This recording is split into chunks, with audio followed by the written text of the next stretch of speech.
Hello friends, बिस्मिल्लाहिर्रहमानिर्रहीम, अस्सलाम वालेकुम वरहमतुल्लाहि वबरकातुहू। Welcome back to recipe by Sara's kitchen. उम्मीद करती हूँ आप सब लोग खैरियत से होंगे इंशाल्लाह। आज आपके साथ तंदूरी चिकन कटलेट्स की रेसिपी शेयर करने जा रही हूँ।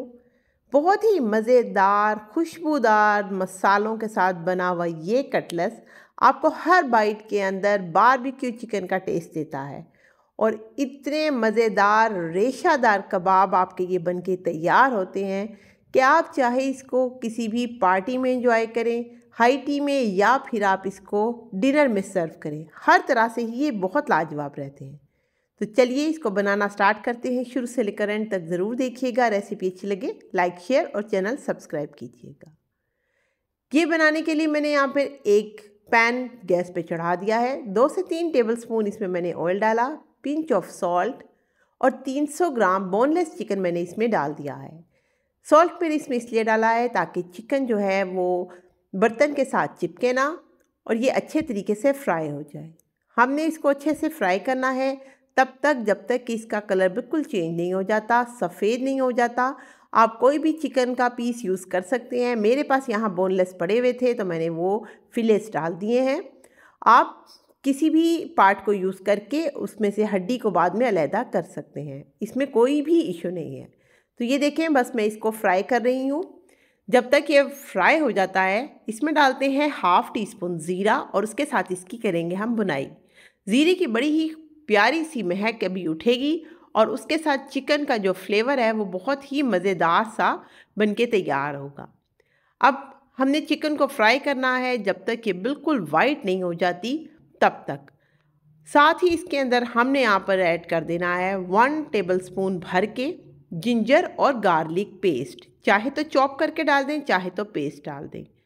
इसको भी इसके साथ फ्राई करेंगे ताकि इसमें भी जो भी एक्स्ट्रा मॉइस्चर है वो भी साथ ही इसमें से ख़त्म हो जाएगा और चिकन के अंदर गार्लिक का टेस्ट जो है वो बहुत अच्छा आएगा। 1 टीस्पून सॉल्ट, 1/4 टीस्पून इसमें हल्दी का जाएगा, आधा चम्मच कुटी हुई लाल मिर्च टेस्ट को बढ़ाने के लिए हम इसमें ऐड करेंगे, 1 टीस्पून ज़ीरा पाउडर एंड धनिया पाउडर का इसमें ऐड करेंगे। बहुत ही ज़बरदस्त से ये थोड़े से मसाले हैं जिनसे चिकन के अंदर बहुत ही अच्छा सा टेस्ट जो है वो डेवलप हो जाएगा। 1 से 2 मिनट आपने इन मसालों के साथ इसकी भुनाई ज़रूर करनी है ताकि मसाले जो हैं इसके अंदर पेनिट्रेट हो जाए।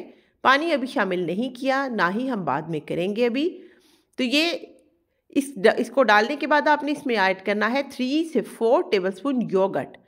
योगर्ट बहुत ज़रूरी है, इसमें ज़रूर ऐड कीजिएगा। इससे चिकन की टेंडरनेस में इजाफा हो जाएगा, चिकन को गलने में भी आसानी हो जाएगी, साथ ही इसका टेस्ट भी बहुत ही ज़बरदस्त वो मैरिनेटेड आएगा। अब चूँकि हम बना रहे हैं तंदूरी चिकन कटलेट्स तो एक चीज़ तो इसमें ज़रूर जाएगी और वो है तंदूरी मसाला। तो 1 टेबलस्पून मैंने इसमें भर के तंदूरी मसाला ऐड कर दिया है। एक्स्ट्रा मैंने कलर इसमें कोई ऐड नहीं किया। तंदूरी मसाले में भी कलर होता है तो उसी से इसके अंदर कलर भी आ जाएगा और टेस्ट भी। आप चाहें तो इस चिकन को स्मोक भी दे सकते हैं ताकि इसको परफेक्टली ये बिल्कुल तंदूरी टेस्ट इसका आपको आए। अब इसको गलाना है हमने, तो इसके लिए मैंने इसमें पानी डाला है आधा कप और 6 से 8 मिनट इसको कवर करके रखेंगे ताकि चिकन बिल्कुल टेंडर हो जाए। अगर आपको थोड़ा और वक्त दरकार हो तो आप और भी लगा सकते हैं। तो ये देखें, मेरा 8 मिनट में चिकन बिल्कुल गल गया। इसको अब आपने इसी स्पैचुला की हेल्प से इस तरह से रेशे रेशे कर लेने हैं। बहुत गर्म है, हाथ की मदद से मत कीजिएगा, या तो इसको ठंडा कर लीजिएगा। यहाँ देखें मैंने सारे इसी स्पून से इसके रेशे कर लिए हैं। अब नीचे फ्लेम बहुत ही स्लो है, बिल्कुल पायलट की जो फ्लेम है वो चल रहा है। अब इसमें मैंने कुछ वेजीज ऐड करनी है जिसमें बंद गोभी है, गाजर है और कैप्सिकम, शिमला मिर्च। इन सबको बहुत बारीक चॉप करके आपने इनमें ऐड कर देना है। 2 से 3 मिनट आपने इसको स्टर फ्राई करना है ताकि ये इनका ज़रा कच्चापन जो है वो थोड़ा सा रिमूव हो जाए। बिल्कुल हमने टेंडर नहीं करनी, अगर बिल्कुल टेंडर कर देंगे तो वो बिल्कुल घुल जाएंगी और कटलेट्स में आपको मज़ा नहीं आएगा। 3 अदर मैंने लिए थे पोटैटोज़, आलू, उनको मैंने बॉईल किया और मैश कर लिया, वो भी इसके अंदर हम ऐड कर देंगे। बस अब इन सब चीज़ों को आपने बहुत अच्छे तरीके से कंबाइन करना है और 3 से 4 मिनट के लिए आपने इसको कुक कर लेना है। अब इसके अंदर वैसे तो पानी बिल्कुल नहीं है, मॉइस्चर बिल्कुल भी नहीं है, लेकिन फिर भी अपनी तसल्ली के लिए आपने इसमें कि पानी या कोई भी मॉइस्चर ना रहे और हमारे कटलेट्स ख़राब ना हो, 3 से 4 टेबलस्पून क्रम्स आपने ब्रेड क्रम्स वो डाल देने हैं और आँच नीचे से आपने ऑफ़ कर लेनी है। फ्लेम को बिल्कुल बंद कर दीजिए, मिक्स कीजिए और उसको ठंडा होने छोड़ दें, ताकि ये ठंडे होंगे तो वही हम अपना नेक्स्ट स्टेप करेंगे। अब बोल में मैंने ट्रांसफ़र किया, ठंडे हो गए। थोड़ा सा धनिया पुदीना मैंने इसके अंदर चॉप करके डाल दिया है, मिक्स कर लिया है।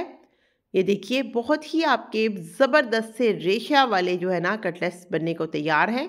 एक स्लरी बनाएंगे, इसके लिए 3 टेबलस्पून मैंने मैदा लिया है, उसमें हाफ़ टी स्पून मैंने अदरक पाउडर, थोड़ी सी चिली फ्लेक्स ऐड कर दी हैं ताकि इससे अच्छा सा इसका कलर भी आ जाए और टेस्ट भी आ जाए। आधा कप पानी डालेंगे और इसको अच्छे से मिक्स कर लेंगे। इसकी एक आपने थिक सी स्लरी बनानी है जो कि इसके ऊपर स्टे कर जाए। बहुत बारीक हो जाएगी, बहुत पतली हो जाएगी तो वो बहना शुरू हो जाएगी तो वो स्टे नहीं करेगी। तो बस आपने ये अपनी ध्यान से देख लेना है कितने पानी की आपको ज़रूरत है। मैंने आधा कप ही पानी डाला है, थोड़ा थोड़ा करके। साथ में मैंने ले लिया है ब्रेड क्रम्स। बहुत प्रेजेंटेबल बनाने के लिए इनको मैंने इसके लिए ब्रेड क्रम्स का इस्तेमाल करी हूँ। आप चाहें तो आप अंडे में भी इसको कोट करके बना सकते हैं। हाथों को ग्रीस कीजिए, छोटे छोटे से इसके कटलेट्स बना लीजिए। बहुत बड़े बनाने की ज़रूरत नहीं, सर्विंग हमेशा दरमियाने साइज़ की ही अच्छी लगती है, बिल्कुल मीडियम, ना ज़्यादा ना कम। तो बस जो भी शेप आप देना चाहते हैं आप अपनी मर्ज़ी से दे सकते हैं। मैंने फ़िलहाल राउंड शेप में ही बनाए हैं। ये देखें कितने ज़बरदस्त से बन गए। अब आपने इसको पहले स्लरी के अंदर डिप करना है। स्लरी को कोट करके आपने दोनों साइडों से और एजिस से इसको अच्छे तरीके से आपने डिप करना है।